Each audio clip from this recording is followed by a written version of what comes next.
بسم اللہ الرحمن الرحیم۔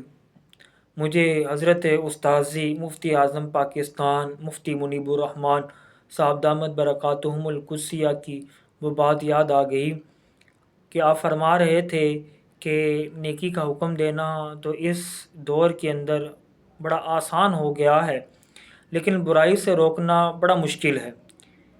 آج سندھ اسمبلی کے اندر جو ہوا وہ دیکھ کر یہ بات اب عیاں ہو گئی کہ ایک ہندو کہہ رہا ہے کہ جناب شراب نوشی کو قطعی طور پر حرام قرار دے دیا جائے اور اس کو بین کر دیا جائے، لیکن ایک مسلمان کھڑا ہو کر یہ کہتا ہے کہ آئی اپولوجائز، جس پر پورا عوام ہنس پڑتا ہے۔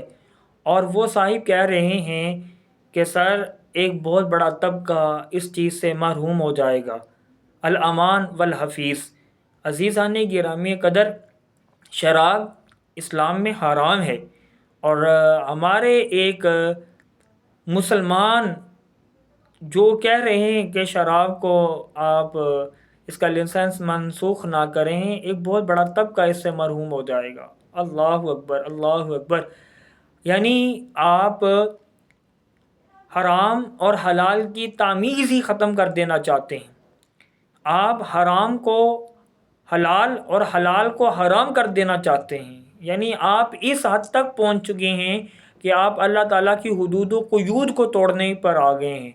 اللہ تعالیٰ آپ کو ہدایت عطا فرمائے، ہم آپ کی ہدایت کے لیے دعا گو ہیں، اور اللہ تعالیٰ ان لوگوں کو استقامت عطا فرمائے جو دین متین کے لیے اپنی خدمات سر انجام دے رہے ہیں۔